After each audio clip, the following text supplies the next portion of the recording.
Bismillahirrahmanirrahim. Assalamualaikum warahmatullahi wabarakatuh. Waalaikumsalam. Salam kedaulatan rakyat. Salam.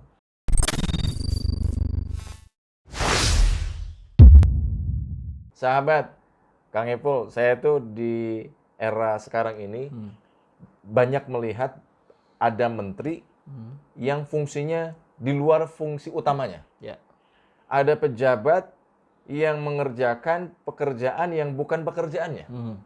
Sampai termasuk ada anggota TNI juga gitu loh. Yang kan harusnya menjaga ya kan Konteksnya ketahanan nasional, ketahanan negara. Tapi ini sibuk ngurusin hal-hal yang bukan itu. Ya. Misalkan nyepotin baliho gitu kan. Nah, ini ada lagi nih, Kang Ipul. Jadi ketua BIN itu mengajak masyarakat mengubah gaya hidup. Hanya karena gara-gara Pertamax naik harganya. Oke. Jenderal Polisi Purnawirawan Budi Gunawan. Budi Gunawan. Nah, saya membayangkan begini, karena ini badan intelijen negara. Artinya dia punya data intelijen yang sangat lengkap dibanding intelijen yang non-negara gitu. Betul. Ya, kurang lebih. Nah, dia mendapatkan data bahwa masyarakat kita kesehatannya terganggu gitu. Sehingga ketika mendapatkan momen Pertamax naik, wah, sebentar lagi mungkin dia akan rilis memperlihatkan hasil intelijennya. Nih buktinya bahwa masyarakat kita kesehatannya kurang bagus nih. Jadi mumpung Pertamax naik, yuk beralih naik sepeda, jalan kaki dan seterusnya. Mungkin begitu. Husnuzonnya begitulah. Iya. Berarti kalau begitu, kalau masyarakat mengubah gaya hidupnya naik sepeda dan jalan kaki, ini kan mobil-mobil pejabat juga kan biasanya menggunakan Pertamax ya Kang ya? Pasti Pertamax turbo malah. Turbo. Berarti kalau begitu harus naik sepeda sama jalan kaki juga itu para pejabat ya? Betul. Termasuk ini juga kepala BIN dong ya? Konsekuensinya harus begitu. Pemimpin itu harus menunjukkan keteladanan. Betul. Karena yang di bawah itu ngikut gimana pemimpinnya. Betul. Sulit ketika bilang cukup makan cuma 2 pisang. Tapi foto-foto, video segala macam beliau makan dengan beragam macam aneka hidangan yang ada. Bahkan pisangnya nggak ada kelihatan justru. Iya. Kan apa itu namanya, omong doang, atau NATO, no action talk only gitu. Jadi atau jarkoni, iso ngajar orang ngelakoni. Nah, hal-hal yang begini itu udah ditepis dengan kejengkelan dan cemoohan dari rakyat gitu. Termasuk kepada kepala BIN ini kan lucu ya. Iya. Apakah karena kepala BIN ini juga naik berdasarkan tiket dari PDIP gitu, sehingga responnya kok mirip-mirip dengan Bu Mega gitu. Kan kalau minyak goreng mahal ya tuh jangan menggoreng, merebus, mengkukus. Sekarang Pertamax mahal, ya udah jangan pakai kendaraan bermotor, pakai sepeda, jalan kaki. Itu bukan solusi. Solusi itu menyelesaikan fundamental masalahnya. Ketika ada kenaikan harga yang uncontrol, maka itu harus distabilkan. Bagaimana cara menyetabilkannya? Nah, dipanggillah seluruh stakeholder, disepakatilah apakah kita mau mengikuti harga dunia atau tidak gitu. Jadi begitu harusnya gitu solusi. Ini sih namanya lari dari masalah gitu. Ya, saya yakin tadi yang disampaikan Kang Ipul bahwa pusat intelijen gitu kan, masyarakat kesehatannya menurun ya kan. Pertanyaannya menurun karena apa, Kang? Ya kan? Apakah kesehatan fisik ataukah kesehatan mental juga kan? Berarti kan kalau kesehatan fisik misalkan karena apa ini gitu loh? Apakah karena harga-harga yang naik sehingga nggak terjangkau, sehingga akhirnya makanannya nggak sehat? Atau kemudian misalkan tadi bicaranya kesehatan mental karena banyak tekanan-tekanan gitu kan? Ya itu dia. Jadi ini menarik sekali. Ini kan pengandaian kita yang bisa ditindaklanjuti, di follow up.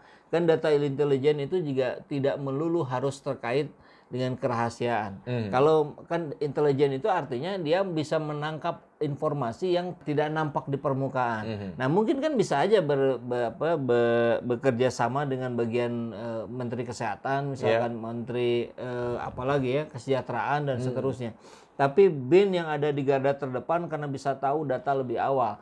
Nah, itu bisa dipaparkan persis seperti yang Kang Iju sampaikan tadi. Sekalian ini untuk membreakdown, untuk memetakan persoalan bangsa, masalah bangsa itu, BIN bisa jadi yang terdepan. Oh, kalau masalahnya kesehatan fisik, bisa jadi ini efek dari pandemi misalkan. Bisa jadi efek dari pikiran, Iya. karena kan ada psikosomatis tuh. Persoalan mental, pikiran itu efeknya bisa ke fisik gitu. Iya, Jadi sakit perut, jadi sering gatal-gatal kepala, macam-macam lah gitu. Bahkan yang lebih parah gitu, mah dan seterusnya. Iya. Atau sebaliknya, dari fisik yang buruk, gizi yang buruk karena nggak bisa makanan yang bergizi, Iya. akhirnya dampaknya ke mental yang terganggu, perkembangannya terganggu, memorinya terganggu. Nah, ini kalau dipetakan luar biasa ini. Ini bisa menjadi overview masalah Indonesia. Iya, iya. Kan kita mau bisa benerin kondisi bangsa kalau kita tahu masalah utamanya apa, akarnya apa gitu. Nah, selama ini hanya di permukaan saja yang nggak selesai-selesai. Nah, BIN bisa jadi yang terdepan. Nah, ya ini juga sekali lagi ketika bicara pejabat publik, ketika akan bicara kepada publik itu harus betul-betul direm. Jangan berbicara kalau nggak ada perlu. Lebih baik diam.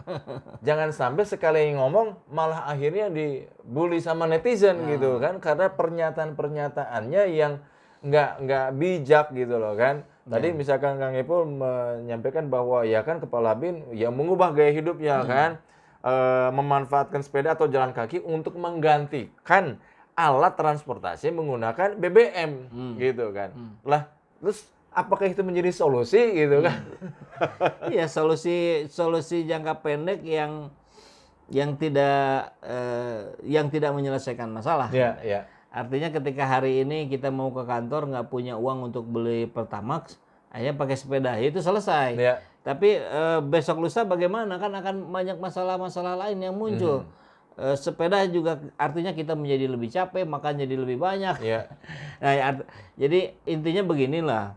Ini memang orang-orang yang sebagian dari pejabat di negeri ini jarang ngomong, tapi sekalinya ngomong bukannya menyelesaikan masalah, tapi nambah rumit masalah. Ya Bu Mega kan jarang kita dengar beliau muncul ke publik, malah tiba-tiba muncul persoalan rebusan. Bahkan sekarang muncul lagi, katanya saya sakit hati, dibully oleh netizen. Padahal maksud saya bukan begitu. Ya nggak usah, kok sakit hati sih? Bolos aja harusnya. Iya kan level guru bangsa gitu loh, harusnya sudah nggak mempan lah persoalan-persoalan begitu. Berarti ini ada persoalan juga di elit kita di Jakarta gitu. Ya sekali lagi tadi Kang, bahwa pernyataan atau statement dari pejabat publik ini terkesan asal bunyi gitu ya. Ya saya nggak ngerti itu. Bisa jadi kalau asal bunyi itu biasanya muncul dari orang-orang yang sering banyak ngomong. Ya. Misalkan Ali Ngabalin, misalkan siapa lagi ya, Mahfud MD misalkan.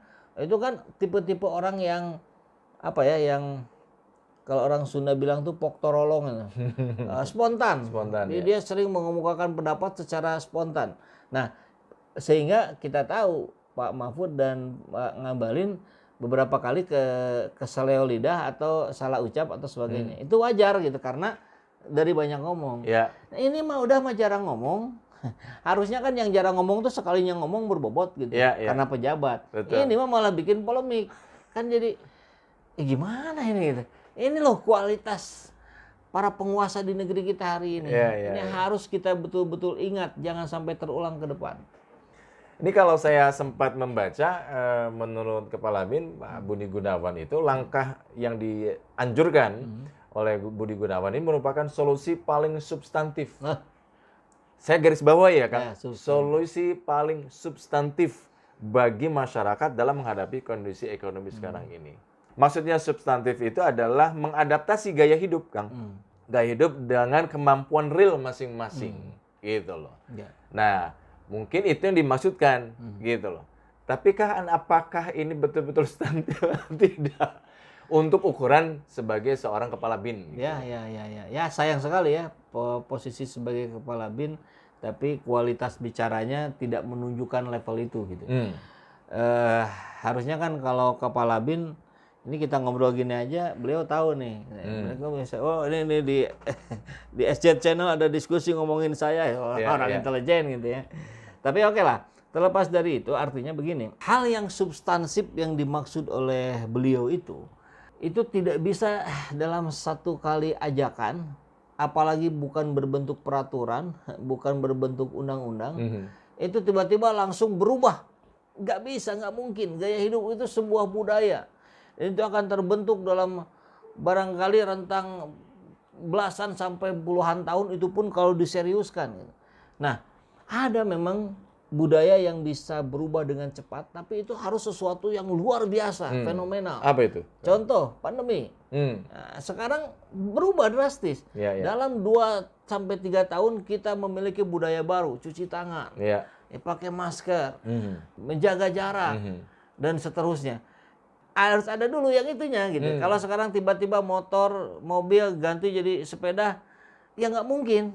Harus ada pembiasaan yang lama. Dan itu pun tidak terlepas dari sarana dan prasarana yang harus disiapkan oleh pemerintah sendiri. Jakarta misalkan, itu secara masif menambah bis-bis yang gratis misalkan, tapi eksklusif, indah dan segala macam. Nah, itu salah satu cara. Itu pun belum tentu selesai dalam 2-5 tahun. Jadi harusnya lebih bijaksana lah kalau menyampaikan statement. Alhamdulillah, program renovasi toilet masjid sudah berjalan. Mudah-mudahan seluruh amal jariah, donasi, wakaf dari sahabat semua untuk mendapatkan ganjaran dari Allah jauh berlipat ganda. Sahabat bisa sampaikan donasinya di rekening yang ini dan mengkonfirmasikannya ke nomor yang ini. Mari kita berjuang bersama-sama.